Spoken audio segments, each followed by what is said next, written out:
Hi, everybody. Welcome back to Parts and Politics. As per usual, we were just out for our daily walk and we were processing events of this past week. And we said, oh, yeah, we should go ahead and record another Parts and Politics. So, welcome back.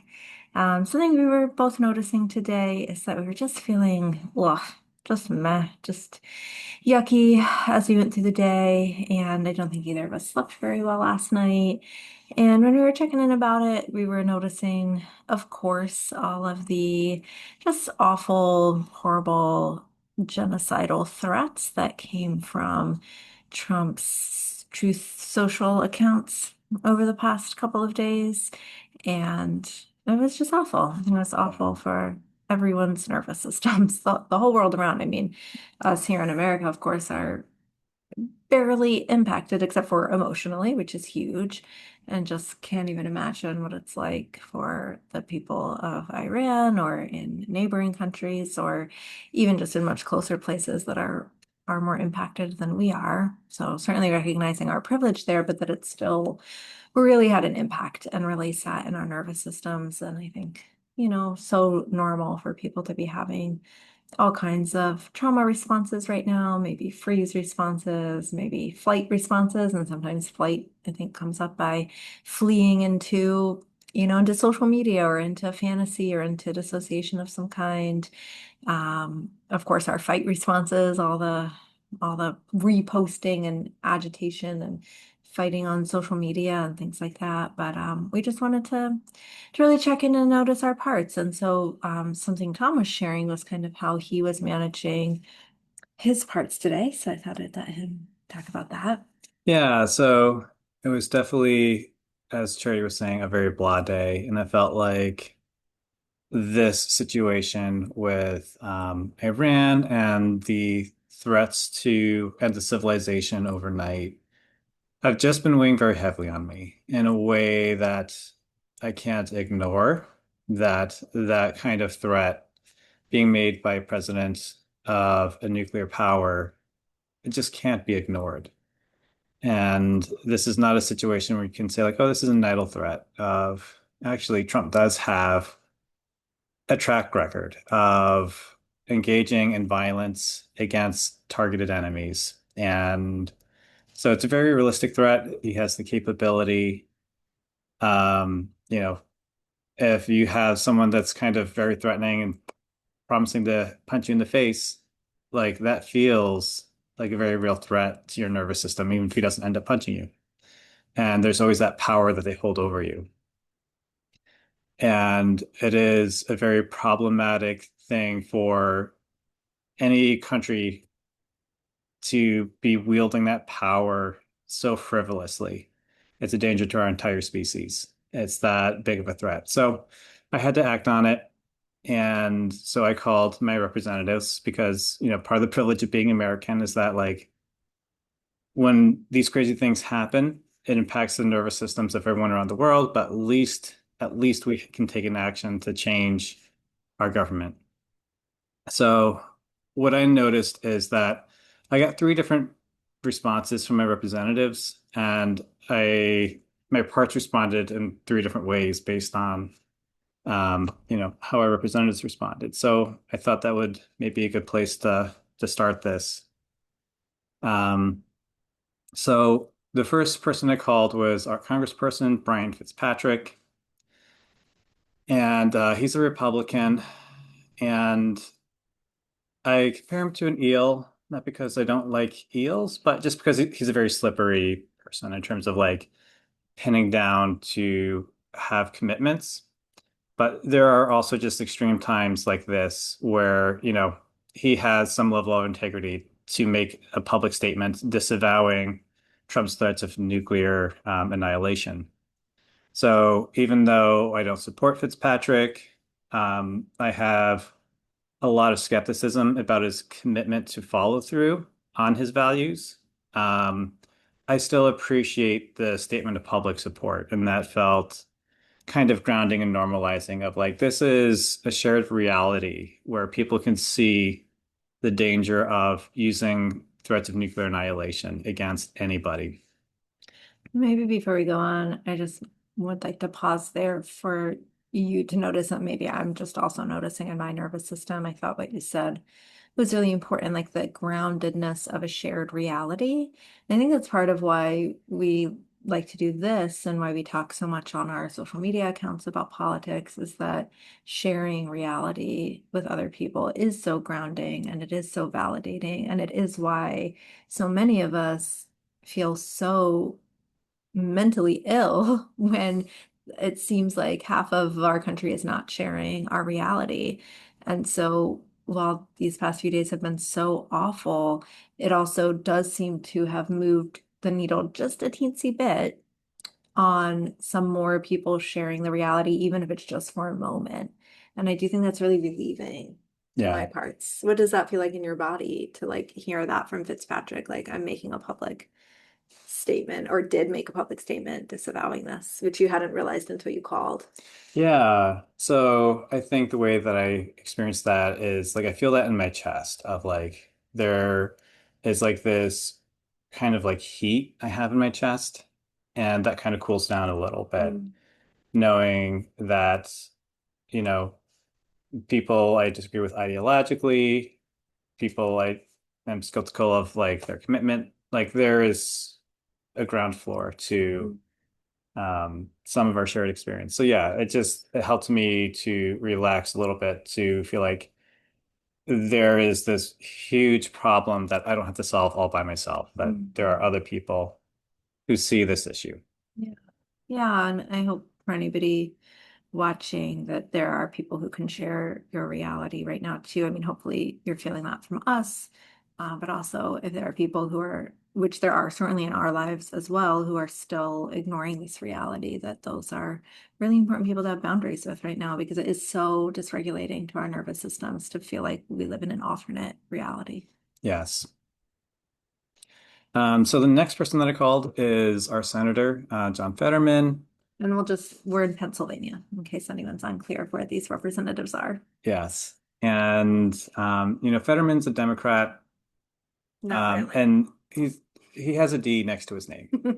That is his commitment of yeah, he's just been problematic start to finish. And I've n it's not just that he has bad praxis, bad values, bad judgment, but also he just is unorganized and can't run his own office and campaign. And every time I call his office, it's always an answering machine. I've never reached anybody from his office after like years of being our senator. And that just that's a reflection on him, but it is a level of discouragement of like, this is somebody who's supposed to be on our team. This is the way I kind of think about it is like if there is abuse happening in a relationship, like you can choose to side with the abuser or you can side with the abused, but you can't really do both. And John Fetterman is so comfortable with the abusers. Um, he's cheerleading this. He has, been a cheerleader for this war in Iran. He supports a controversial pick for Department of Homeland Security. And, that is the agency that oversees ICE that has been shooting American citizens that have been protesting. And so his comfort with abusers makes me feel very unsafe. I'm just noticing how that's sort of the opposite of what we were just talking about, and what a really surprising experience to call Fitzpatrick, who we certainly have no affinity for and feel validated and grounded. And not that that means anything about how he'll actually vote, because like you said, he's so slippery.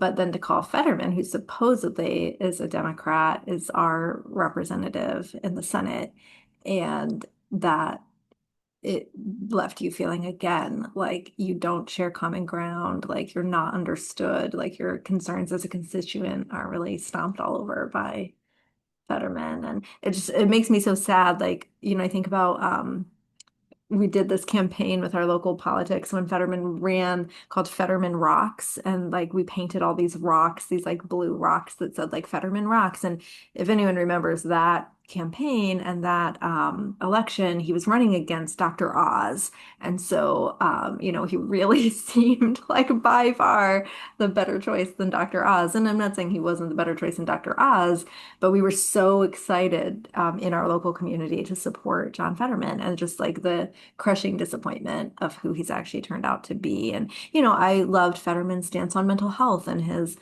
clear speaking to his own mental health concerns and the validation of that. But he's just gotten so wrapped up in the war in Gaza and now in the war in Iran. And yeah, just noticing how different that was and how like when we hope for someone to support us and they don't, that does the exact opposite of what we were just talking about. And that really hurts our part so much. Yeah, absolutely. And yeah, so I don't get excited about anybody, even if they are a Democrat. I Not anymore. I don't know. I'm a very systems perspective kind of person. Like no individual personality is strong enough to like do a lot of change in a system. Mm. So you don't feel like you ever really got excited about Fetterman? I was hopeful because like he presented an aura of authenticity. Yeah. Um, but there's also just a realization of there is a lot of shallowness that he hasn't done work. Yeah. Um, Seems that way. yeah. And so the next person that I called is our Senator Dave McCormick. Um, he is a Republican and he's been very supportive of the war in Iran. When I called, I left a message telling him, how disturbed I was by Trump's post, and I wanted to hold their feet to the fire a little bit. So I kept calling back because I knew eventually I'd get to someone in his office. Like, he's better than Fetterman, as insane as that is to say. And yeah, so his office said that he didn't have a comment, which is, you know, very problematic that people can think that not having a position when these nuclear threats are made, that that is acceptable. Of course, when I call, I'm very polite to the staff and I say, I'm a constituent.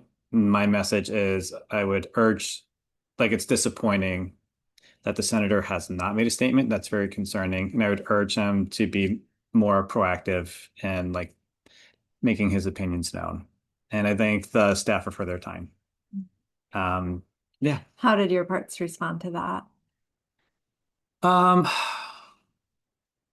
this is very interesting. I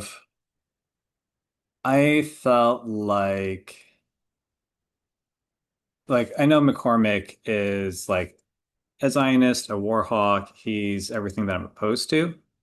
But there is actually a part that feels a little bit validated that he cares enough about constituents to at least answer his phones. And like it is actually very I think undervalued thing of like just being able to have a human person hear your concerns and acknowledge it. Mm. Like even though I know it's not going to change the needle, it's not going to move his position on anything.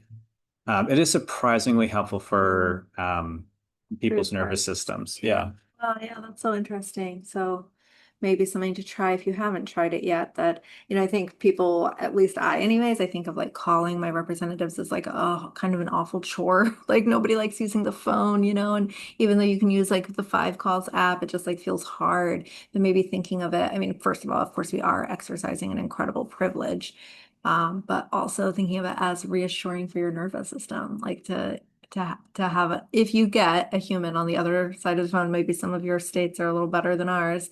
Um, the reassurance of someone heard me, they have to write this down. Someone has to make a note of this. Like I'm going on public record opposing this. Yeah. Yeah. Yeah, Yeah. absolutely. Yeah. So much of the fear and anxiety that we feel in this environment is the fear of not being heard. Mm. So calling your representative is a way that you can be heard, Mm. and it actually does move the needle. Like not me as Mm. one individual, but as a community and organization, if we develop a habit and a discipline of, calling our representatives, that kind of consistency does move needles over time. I really like that. And there were some other parts that we were talking about, maybe checking in with, like my part that feels sort of optimistic that maybe this whole situation could move the needle. But I don't know, I feel kind of inspired to leave people with that because that's like a real action step if you wanted to take it. If it felt good to your parts to feel heard, to let their voice be heard. Yeah, I also just want to make space for the parts that do have optimism. I think Mm. we're living in an era of extreme cynicism. And I know for my own parts, like, I just, I'm cynical. I do think we can make a difference, but I think of change as happening over extended periods of time. I don't think of change as like flashpoints. You were saying earlier, I mean, we walk on the river every day, but you were saying you see it like water moving against a rock over a slow period of time. Yes. And I do think that is how sustainable change kind of happens in general. But I also want to make sure that we are holding space for parts that are more positive. Like we can become so cynical, we're poo-pooing like positivity and optimism. And I don't think that's a healthy place to be. So I would love to hear from your more optimistic parts. Let's hold space at that for a minute, because when we were walking and I was thinking about like how I'm responding to this current situation, which is maybe with a little bit of optimism. I mean, it's been horrible. My nervous system feels it. I feel wrung out. I feel exhausted.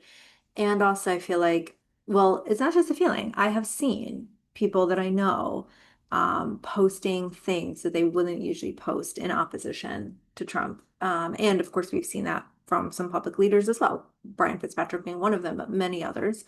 And so that kind of fuels like this feeling of hope in the midst of this.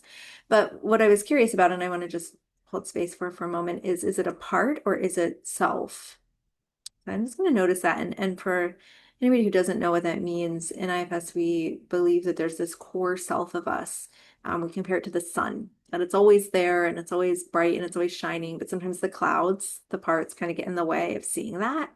And one way that we can tell, because sometimes it can be hard to tell what's self and what's a part, there's a lot of ways to tell, but one way that I was thinking about is we say that when we have self energy, it makes us feel expansive, whereas our parts make us feel contracted. And I think of our parts like having their trauma responses, kind of going inward, protecting, being scared. And self, feels like really expansive and courageous and open. So I just want to notice for myself if that optimism feels expansive or contracting. Yeah, I think that's a wonderful idea. Yeah, because I think it can be either. Optimism can be either. Let me check. Yeah. Yeah, I mean, right now it does actually feel expansive. I wouldn't say that it's always that way. As an Enneagram 2, I think I can lean too much into that. And sometimes it can be like actually optimism out of fear, which, as a protective mechanism. But I actually do think right now it's a little bit of self energy Yeah. coming through. It feels a little bit expansive and bright. Yeah, and another way to tell fear and self is the eight C's, and Yeah. some of those are compassion, courage, um, Calm, calm. clarity, connection, Yeah, creativity. and so I'm curious if you're feeling those C's as well. Well, I do think it feels a little courageous Yeah, in some way. Like I couldn't say exactly what for, like courageous to do what exactly. I'm not sure, but I think the feeling does feel somewhere in the courageous, maybe slash confident family. yeah. Oh, I love that. Yeah.